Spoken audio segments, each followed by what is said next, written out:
नमस्कार विद्यार्थियों, मैं doctor Meenakshi Verma government senior secondary smart school Feelkhana Patiala में कार्यरत हूँ। बच्चों, मैं आपके सामने एक पहेली बोलने लगी हूँ। आप उसका हल बताएंगे, उसका जवाब देंगे। मैं सोया रात भर, सुबह गया मैं जाग, देश विदेश नगर गांव, घर घर बांटू प्रकाश। मुझे पता है आपको इसका जवाब आता है। जी हाँ बच्चों, सूरज। बच्चों, जो आज हम कविता पढ़ने जा रहे हैं उसका नाम भी है सूरज, और इस कविता के कवि हैं डॉक्टर सुनील बहल। बच्चों, मैं डॉक्टर सुनील बहल जी के व्यक्तित्व और कृतित्व पर थोड़ा सा प्रकाश डालना चाहूँगी। डॉक्टर सुनील बहल असाधारण, विलक्षण और बहुमुखी प्रतिभा के धनी हैं। उनमें सहजता, सरलता, कोमलता, सहनशीलता, परोपकार, शिष्टता,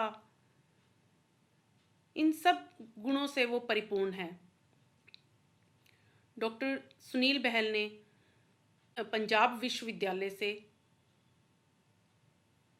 हिंदी और संस्कृत में एमए और एमएड किया, और पंजाब विश्वविद्यालय से ही पीएचडी की उपाधि प्राप्त की।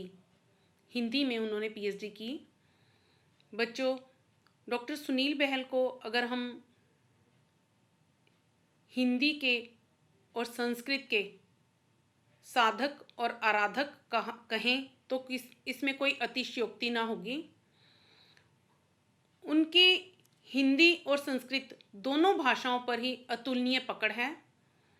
हिंदी व्याकरण में वो सिद्धहस्त हैं, और हिंदी भाषा के लिए उन्होंने अपना तन मन जो है अर्पित कर दिया है।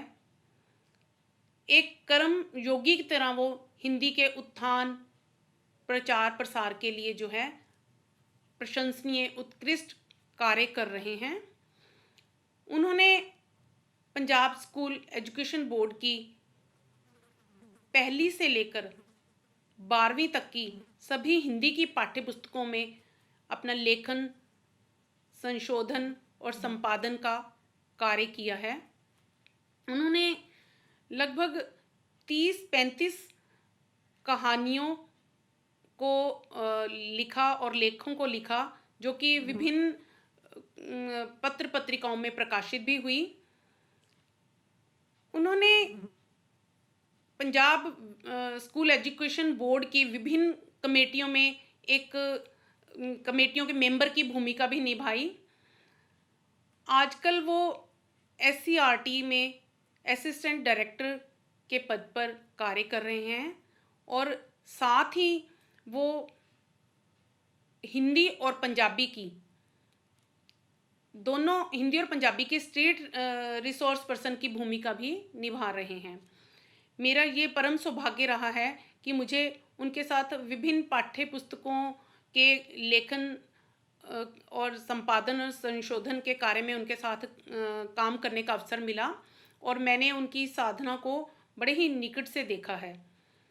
बच्चों, तो अब मैं आपके सामने सूरज कविता प्रस्तुत करने जा रही हूँ, पढ़ने जा रही हूँ। और अगर आपके पास किताब होगी तो आपके लिए भी और मेरे लिए भी बहुत आसान काम रहेगा।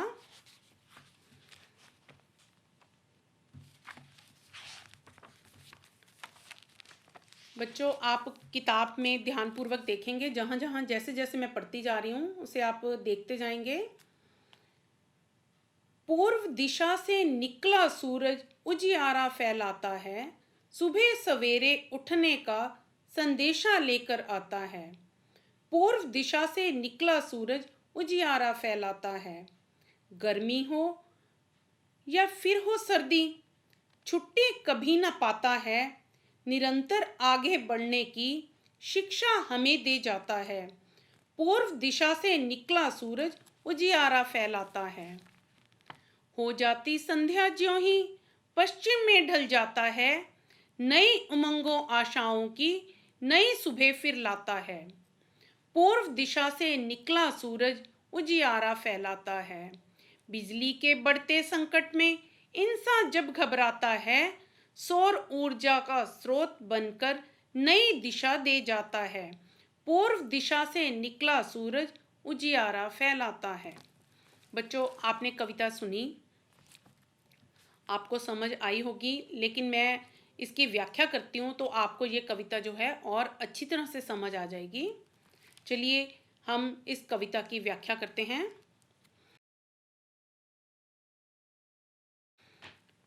पूर्व दिशा से निकला सूरज उजियारा फैलाता है, सुबह सवेरे उठने का संदेशा लेकर आता है। बच्चों, जब आप इन पंक्तियों की व्याख्या करेंगे तो आप पहले यहाँ पे प्रसंग देंगे कि प्रस्तुत पंक्तियाँ हमारी पाठ्य पुस्तक में संकलित कविता सूरज में से ली गई हैं और इसके कवि जो हैं डॉक्टर सुनील बहल हैं। और इन पंक्तियों में उन्होंने जो है सूरज के उदय होने का वर्णन किया है और वो हमें क्या संदेश देता है इसके बारे में बताया है। तो जब आप व्याख्या करेंगे तो आप लिखेंगे कि पूर्व दिशा से निकला सूरज, की जो सूरज जो है सुबह जब उदय होता है तो वो पूर्व दिशा से उदय होता है। जब वो उदय होता है तो उस समय का जो दृश्य होता है बड़ा ही मन भावन होता है, मनमोहक होता है, बड़ा ही खूबसूरत दृश्य होता है। उस समय उजाला फैल जाता है चारों ओर, यानी कि चारों ओर उजाला फैल जाता है, रोशनी हो जाती है, प्रकाश फैल जाता है चारों ओर। और जो चारों तरफ सूर्य की जो लालिमा हमें नज़र आती है और सुबह सवेरे उठने का संदेशा लेकर आता है। जब सुबह सूर्य उदय होता है तो वो हमें एक संदेश देता है कि सुबह तुम उठो। और ये इस संदेश का जैसे बच्चों पालन करते हुए सभी पक्षी जो हैं उठ जाते हैं, चहचहाने लगते हैं, मनुष्य अपने अपने कार्यों में संलग्न हो जाते हैं, फूल जो हैं सुबह सुबह खिल उठते हैं और बहुत ही सुंदर लगते हैं, और पेड़ पौधे जो है सूर्य की रोशनी में अपना जो है भोजन तैयार करना शुरू कर देते हैं। तो इस तरह से है सूरज जो है हमें सुबह सुबह भी खुद भी उठता है, सुबह खुद भी उदय होता है और हमें भी जो है वो संदेश एक देता है कि हम भी उठें और अपने अपने कार्यों में संलग्न हो जाएं। पूर्व दिशा से निकला सूरज उजियारा फैलाता है। पूर्व दिशा से निकलने वाला सूरज जो है चारों ओर अपनी रोशनी, अपना प्रकाश फैलाता है। गर्मी हो या फिर हो सर्दी, छुट्टी कभी ना पाता है, निरंतर आगे बढ़ने की शिक्षा हमें दे जाता है। बच्चों, अब यहाँ पे आप वैसे ही प्रसंग लिखेंगे जैसे मैंने पहले बताया है।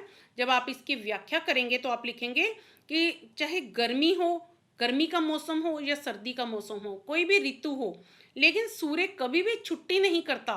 सूर्य कभी भी अपने काम से आलस्य नहीं करता। और जैसे बच्चों आपको तो फिर भी छुट्टियां होती हैं, गर्मी की छुट्टियां होती हैं, सर्दी की छुट्टियां होती हैं, आप अपने काम से छुट्टी पा लेते हो, अपनी मन मर्जी से कुछ ना कुछ करने लग जाते हो।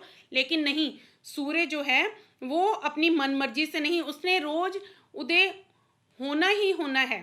तो वो सुबह जो है समय पर उदय होता है और उसने हमें रोशनी, प्रकाश, उजाला देना ही देना है, अपनी ऊर्जा, अपना ताप हमें देना ही देना है। तो अपने काम से कभी छुट्टी नहीं पाता।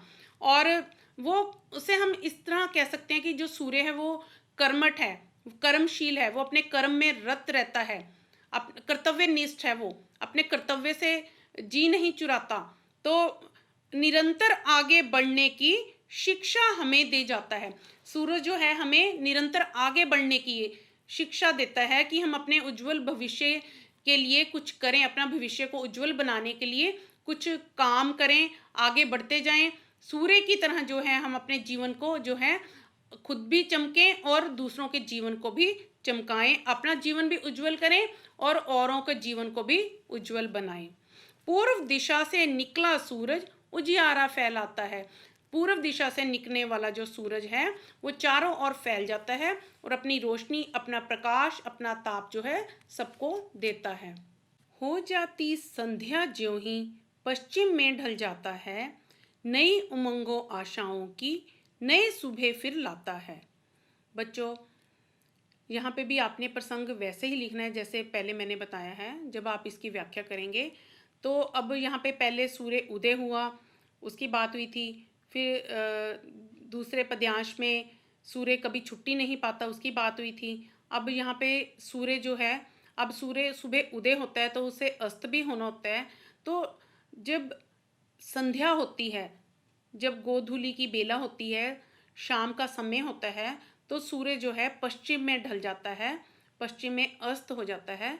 बच्चों, जब सूर्य उदय होता है उस समय जो दृश्य होता है बड़ा ही मन भावना सा होता है, लेकिन इस समय का दृश्य भी जो है बहुत ही सुंदर होता है, मन भावना मनमोहक होता है कि आकाश में जो है लाल, पीले और संतरी रंग जो हैं फैल जाते हैं, आकाश स्लेटी रंग का हो जाता है। तो ये दृश्य भी मन को मोहने वाला होता है। लेकिन इस समय कुछ उदासी सी हो जाती है, उदासी सी छा जाती है। लोग जो हैं अपने अपने घरों में थके हुए, अपने कामों से थके हुए अपने घरों की ओर वापस आ रहे होते हैं। पक्षी जो है वो भी झुंड बनाकर अपने घोंसलों की ओर वापस आ रहे होते हैं। तो एक सभी अपने कामों से थके हुए अपने अपने घरों की ओर वापस आ रहे होते हैं। तो लेकिन उस समय फिर अगले दिन सूर्य जो है, फिर अगले दिन सुबह उदय होता है, नई उमंगों आशाओं की नई सुबह फिर लाता है। सूर्य जो है फिर एक नई सुबह हमें देता है, नई सुबह का हमें उपहार देता है, एक तोहफे के रूप में हमें एक नई सुबह देता है।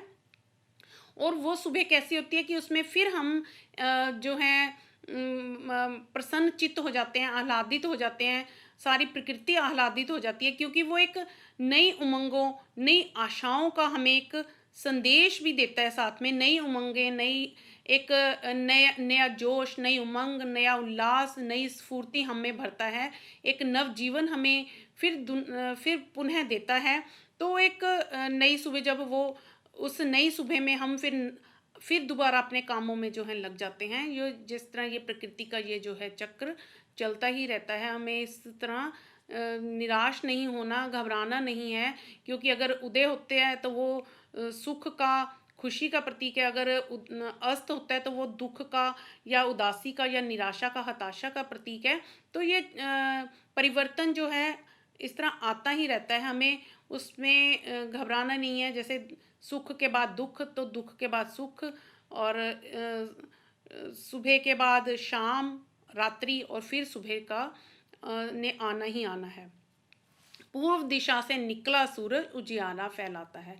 जो पूर्व दिशा से जो सूरज निकलता है, सूर्य का उदय पूर्व दिशा से होता है, तो वो जो है उजाला फैलाता है, अपनी रोशनी फैलाता है, चारों ओर लोगों को अपना प्रकाश देता है। बिजली के बढ़ते संकट में इंसान जब घबराता है, सौर ऊर्जा का स्रोत बनकर नई दिशा दे जाता है। पूर्व दिशा से निकला सूरज उजियारा फैलाता है। बच्चों, आपने यहाँ पे फिर प्रसंग वैसे ही लिखना है, और अब आप यहाँ पर जब व्याख्या लिखेंगे तो अब यहाँ आपने बताना है, बिजली के बढ़ते संकट में इंसान जब घबराता है। जब अब क्योंकि बिजली का संकट बढ़ रहा है, या बिजली के लोगों की जो महंगाई के कारण जो है उनको बिल देने पड़ते हैं, उससे वो घबरा जाते हैं। तो उसके लिए जो है सूर्य क्या करता है कि सौर ऊर्जा का स्रोत बनकर हमें नई दिशा दे जाता है। क्योंकि सौर ऊर्जा जो है का स्रोत सूर्य है, उससे हम अब क्या हो रहा है कि बिजली पैदा की जा रही है। पहले पारंपरिक स्रोतों से जो है पारंपरिक ऊर्जा के स्रोतों से बिजली उत्पन्न की जाती रही है, उससे अभी भी उत्पन्न की जा रही है बिजली वो। लेकिन वो बिजली की कीमत जो है ज़्यादा पड़ती है, महंगी होती है। तो अब हमारे सामने जो है सौर ऊर्जा, सूर्य जो है सौर ऊर्जा का एक नया स्रोत बनकर आ रहा है कि उससे बिजली उत्पन्न की जा रही है। और वैसे भी एक जो है कहते हैं कि विकसित राष्ट्रों की श्रेणी में वही राष्ट्र जो है आ रहे हैं जो सौर ऊर्जा से जो है बिजली उत्पन्न कर रहे हैं। तो वो एक नई दिशा दे रहा है, हमें भी दे रहा है, हमारे राष्ट्रों को भी एक नई दिशा दे रहा है। तो इस तरह हम कह सकते हैं कि बिजली का जो बढ़ता हुआ संकट है उसमें इंसान को घबराने की आवश्यकता नहीं है, घबराने की ज़रूरत नहीं है, क्योंकि सौर ऊर्जा जो है, सूर्य जो है सौर ऊर्जा का एक नया स्रोत बनकर हमारे सामने आया है। उससे हालांकि सौर ऊर्जा का इस्तेमाल जो है पेड़ पौधे, पशु पक्षी, जीव जंतु और जलवायु जो है उसका इस्तेमाल करते रहे हैं, कर भी रहे हैं। और अब इस तरह से बिजली उत्पन्न करना भी जो है, इससे बिजली भी निर्मित की जा रही है। तो एक नई दिशा की ओर और हम जो है कदम रख रहे हैं। पूर्व दिशा से निकला सूरज उजियारा फैलाता है। पूर्व दिशा से जो निकलने वाला सूरज है वो हमारे लिए, हमारे जीवन में खुशहाली लेके आता है, प्रकाश लेके आता है, रोशनी लेके आता है, एक नई स्फूर्ति, नई उमंग, नया जोश, नया उल्लास हम में भरता है। आपको बच्चों ये कविता जो है इसकी व्याख्या समझ आ गई होगी, मुझे पूर्ण विश्वास है। मैं अब इस कविता का जो है संदेश आपको बताना चाहूँगी कि कवि ने इस कविता के माध्यम से हमें क्या संदेश दिया है। बच्चों, इस कविता में जैसे कवि ने 4 पद्यांशों के माध्यम से हमें जो पूरी कविता के माध्यम से ये बताने का प्रयास किया कि जो सूर्य उदय होता है, सूर्य अस्त होता है, तो उसमें हमारे उसके इसमें भी हमारे जीवन का एक संदेश है कि हमें घबराना नहीं चाहिए परिवर्तन से। परिवर्तन जो आता है वो हमारे लिए एक नई खुशहाली, नया सुख लेकर आता है। वो परिवर्तन जो है उससे, जैसे सुबह सूर्य उदय होता है तो उससे जो है पक्षी चहचहाते हैं, मनुष्य अपने अपने कामों में संलग्न हो जाते हैं और पेड़ पौधे जो हैं अपना सूर्य की रोशनी में जो है अपना खाना भोजन तैयार करना शुरू कर देते हैं। फूल जो हैं मुस्कुराने लगते हैं, खिल जाते हैं। तो ये एक खुशी का उदय जो है, सूर्य का उदय होना हमें एक जो खुशी का संदेश देता है, एक नया उमंग, नया जोश, नया उल्लास हम में भरता है। तो उसी तरह सूरज जो है, क्योंकि वो अपने काम में हमेशा कर्मठ है, वो अपने काम में लगा रहता है, तो हमें भी अपने काम में जो है लगे रहना चाहिए, कर्मरत रहना चाहिए, अपने काम से जी नहीं चुराना चाहिए, आलस्य को नहीं अपनाना चाहिए अपने जीवन में।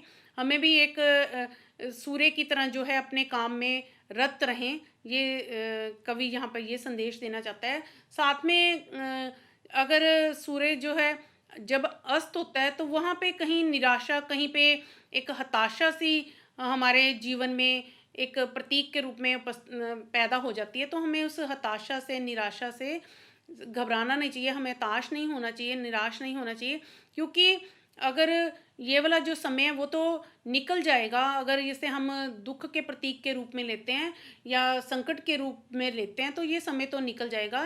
ऐसा समय जो है व्यक्ति के जीवन में हमेशा नहीं रहता। अगली फिर एक नई सुबह होती है और नई सुबह में फिर जो है मनुष्य के लिए वो एक नया संदेश लेके आती है, एक नए कार्यों की ऊर्जा पैदा करती है वो सुबह, कि हम अपने अपने कार्यों में फिर से लग जाएं और अपनी जो है उस आलस्य को छोड़ दें और एक सूरज की तरह ही जो है अपने जीवन को जो है उज्जवल करें, औरों के जीवन को भी है उज्जवल करें। और कवि ने यहाँ पे ये भी संदेश देना चाहा है कि जो सूर्य जो है वो सौर ऊर्जा का एक स्रोत बनकर हमारे सामने जो है उपस्थित हो रहा है। उससे हम विद्युत उत्पन्न कर रहे हैं। हमारा देश जो है तरक्की की राह पर चल रहा है, क्योंकि जो सूर्य की जो रोशनी है, सूर्य का जो प्रकाश है, वो हमें जो है 300 लगभग 300 दिन जो हमें मिलता है और उससे हम जो है बहुत सारे अपने कार्य करते भी हैं और बिजली उत्पन्न करके अपने जीवन को जो है सुखी बना सकते हैं। तो बच्चों, आपको इस कविता का संदेश भी समझ आ गया, आपने ध्यानपूर्वक सुना। तो अब हम इसका अभ्यास करते हैं। अभ्यास में सबसे पहले हम पंजाबी हिंदी शब्द करेंगे। अब जब आप अपनी पुस्तक में ध्यानपूर्वक देखेंगे कि जो पंजाबी हिंदी शब्द हैं उनमें उच्चारण का और वर्तनी का क्या अंतर है। तो पहला शब्द है सूरज, जिसे हम हिंदी में कहते हैं सूरज, सवेरे सवेरे, संकट संकट, बिजली बिजली, पूरब पूर्व, दिशा दिशा, गर्मी गर्मी, सर्दी सर्दी। बच्चों, अब फिर पंजाबी और हिंदी शब्द दिए दिए गए हैं। इनमें आप इन्हें ध्यानपूर्वक इन शब्दों को आप पढ़ेंगे अपनी पुस्तक में से और उनका अंतर देखेंगे। अब देखें, जैसे पंजाबी का पहला शब्द है खबर या समाचार, तो उसे हम हिंदी में संदेशा कहते हैं। ये अंतर है यहाँ पे। लगातार, लगातार को हम हिंदी में निरंतर कहते हैं। शिक्षा पंजाबी में है तो हिंदी में हम कहते हैं शिक्षा। और सोमा हिंदी में हम कहेंगे स्रोत। पश्चिम और हिंदी में हम कहेंगे पश्चिम। छिप जिसे हम हिंदी में कहेंगे ढल। इंसान जिसे हम हिंदी में भी इंसान कहेंगे, मानव, मनुष्य भी कह सकते हैं। सूरजी ऊर्जा जिसे हम हिंदी में कहेंगे सौर ऊर्जा। उजाला या रोशनी जिसे हिंदी में कहते हैं उजियारा। तो बच्चों आपने यहाँ देखा, इनका अंतर देखा। आप इस अंतर को ध्यानपूर्वक जो है देखेंगे और अपनी कॉपी में भी लिखेंगे कि शब्दों को, तो उससे आपको ये अंतर और भी स्पष्ट हो जाएगा। अब है बच्चों निम्नलिखित प्रश्नों के उत्तर एक वाक्य में लिखें। पहला प्रश्न है, सूरज के निकलने पर क्या फैल जाता है? इसका उत्तर है सूरज के निकलने पर चारों ओर उजाला फैल जाता है। सूरज किस दिशा से निकलता है? सूरज पूर्व दिशा से निकलता है। सूरज किस दिशा में छिपता है? सूरज पश्चिम दिशा में छिपता है। निम्नलिखित प्रश्नों के उत्तर 3 या 4 वाक्यों में लिखें। इसमें पहला प्रश्न है कि सूरज हमें क्या प्रेरणा देता है? बच्चों सूरज हमें प्रेरणा देता है कि हमें सुबह जल्दी उठना चाहिए और अपने कार्यों में रत हो जाना चाहिए। वो हमें जिस तरह से अपना प्रकाश देता है, उजाला देता है, रोशनी देता है, तो वो हमारे अंदर एक नई स्फूर्ति, नया जोश, नई उमंग, नया उल्लास पैदा करता है। हमें एक नवजीवन का संचार हमें करता है, हमें आगे बढ़ने की प्रेरणा देता है कि जैसे सूरज जो है हमेशा कर्मरत रहता है, कर्मठ है, अपने कामों में लगा रहता है, हमें भी अपने काम में उस तरह से संलग्न हो जाना चाहिए। तो सूरज जब अस्त होता है तो भी वो हमें एक हम उदास हो जाते हैं, लेकिन वो फिर अगले दिन हमें एक उदय होकर एक नया दिन उपहार में देता है, एक नई रोशनी, नया उजाला हमें देकर हमें भी जो है एक हम में अंदर नया जोश भरता है। तो अगला प्रश्न है बच्चों, आज बिजली का गंभीर संकट सभी ओर बना हुआ है। इस संकट से उबरने के लिए कवि ने क्या विकल्प सुझाया है? इस बारे में अपने विचार लिखें। तो जब आज चारों ओर गंभीर संकट बना हुआ है बिजली का, तो इससे उबरने के लिए हमें कवि ने जो विकल्प सुझाया है कि वो सौर ऊर्जा के द्वारा हम जो है बिजली उत्पन्न करके जो है इस संकट से जो है छुटकारा पा सकते हैं। क्योंकि सौर ऊर्जा जो है उसके माध्यम से जब बिजली उत्पन्न होगी तो वो उतनी महंगी नहीं पड़ेगी जितनी हम पारंपरिक ऊर्जा के स्रोतों से जब बिजली प्राप्त करते हैं तो वो महंगी होती है। और सौर ऊर्जा के द्वारा जो बिजली हम निर्माण करेंगे, उसका बनाएंगे, तो उससे एक तरह से पर्यावरण का संरक्षण भी होगा। पर्यावरण जो है प्रदूषित नहीं होगा, उसके प्रदूषण से भी हमें मुक्ति मिलेगी। साथ में हम जो है सस्ती बिजली भी उत्पन्न होगी और इससे हमारा राष्ट्र भी जो है विकसित राष्ट्रों की श्रेणी में आएगा। बच्चों अब इसमें है कि चित्र में कुछ शब्द दिए गए हैं, इन शब्दों के पर्याय चुनकर लिखें। तो मैंने यहाँ पर पहले ही लिखकर रख दिया है बच्चों, ये शब्द मैंने लिखे हैं कि पर्यायवाची शब्द की सूरज है उसका क्या पर्यायवाची होता है? सूरज का पर्यायवाची है दिनकर, भास्कर। और अगला शब्द है सुबह, इसके पर्यायवाची शब्द क्या होते हैं? सवेरा, प्रातःकाल। और उसके पश्चात है अगला शब्द संदेशा, इसका पर्यायवाची शब्द है सूचना, खबर।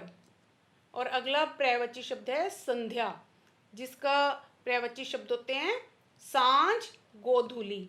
बच्चों ये मैं दोबारा पढ़ने जा रही हूँ, आप ध्यानपूर्वक देखें। सूरज का दिनकर, भास्कर। सुबह का सवेरा, प्रातःकाल। संदेशा का सूचना, खबर। और संध्या का सांझ गोधूली। बच्चों इसके पश्चात हैं, छठा प्रश्न है कि अंतर समझें। इसमें दो शब्द दिए गए हैं, दोनों लिखे एक जैसे ही हुए हैं, लेकिन उन दोनों में अंतर है, वो आपने अंतर बताना है।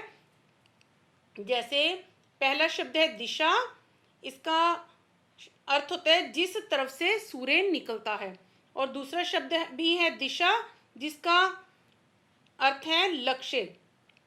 अगर आप इन दोनों का अंतर स्पष्ट करना है तो आप वाक्य बनाकर इसका अंतर स्पष्ट कर सकते हैं कि सूर्य पूर्व दिशा से निकलता है, और इस दिशा का बता सकते हो कि मैंने अपने जीवन की दिशा निर्धारित कर ली है। अब अगले दो शब्द हैं संध्या, जिसका अर्थ है शाम, और दूसरा संध्या, जिसका अर्थ है बुढ़ापे की अवस्था। तो इसमें आप लिख सकते हो कि मैं संध्या में खेलने जाता हूँ, और ये लिख सकते हो संध्या में बुढ़ापे की अवस्था को संध्या भी कहा जाता है, संध्या की अवस्था भी कह सकते हैं। तो बच्चों अब अगले शब्द हैं, सातवां प्रश्न है संयुक्त व्यंजन को से नया शब्द बनाएं। यहाँ पे दो संयुक्त व्यंजन जैसे दिए गए हैं, छुट्टी, पहले आधा ट है और फिर ये पूरा ट है, तो इससे जो शब्द बनेंगे वो है मिट्टी पट्टी। और ऐसे ही दूसरा शब्द है शिक्षा, इसमें क्ष जो है उससे आपने नए शब्द बनाने हैं कक्षा रक्षा। ऐसे ही संध्या, संध्या में आधा ध और य, इनसे शब्द बनाने हैं अध्यापक ध्यान। अगला शब्द है पश्चिम, इसमें आधा श और च है, इनसे आपने नए शब्द बनाने हैं निश्चय पश्चात। और अगला शब्द है स्रोत, इससे शब्द बनाना है सहस्र। बच्चों ये मैं दोबारा पढ़ने लगी हूँ। छुट्टी से बनेंगे मिट्टी पट्टी, शिक्षा से कक्षा रक्षा, संध्या से अध्यापक ध्यान, पश्चिम से निश्चय पश्चात, और स्रोत से सहस्र।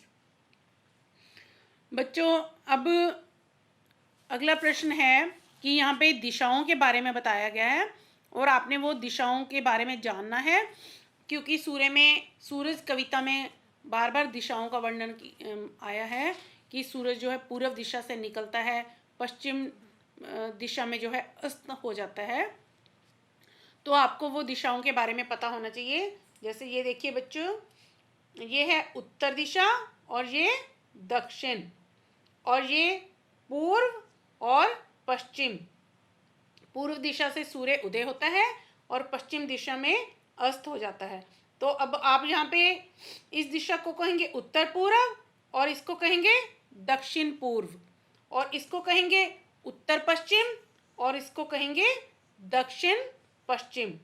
बच्चों मैं दोबारा बता रही हूँ आपको, उत्तर दक्षिण पूर्व पश्चिम, उत्तर पूर्व दक्षिण पूर्व उत्तर पश्चिम, और इस दिशा को कहेंगे अब दक्षिण पश्चिम। तो बच्चों आपको ये जो है अभ्यास समझ आ गया होगा, आपने बड़े ध्यानपूर्वक सुना है। मुझे पता है कि आप बड़े ध्यानपूर्वक सुन भी रहे थे और लिख भी रहे थे। अब आपने इस कविता को याद भी करना है, और इसे अपनी कॉपी में लिखना भी है, और इसकी व्याख्या भी करनी है, और इसका अभ्यास भी करना है। मुझे पूर्ण विश्वास है कि आप ये काम जो है करेंगे, और इस तरह की कविताएं लिखने का प्रयास भी करेंगे। धन्यवाद बच्चों।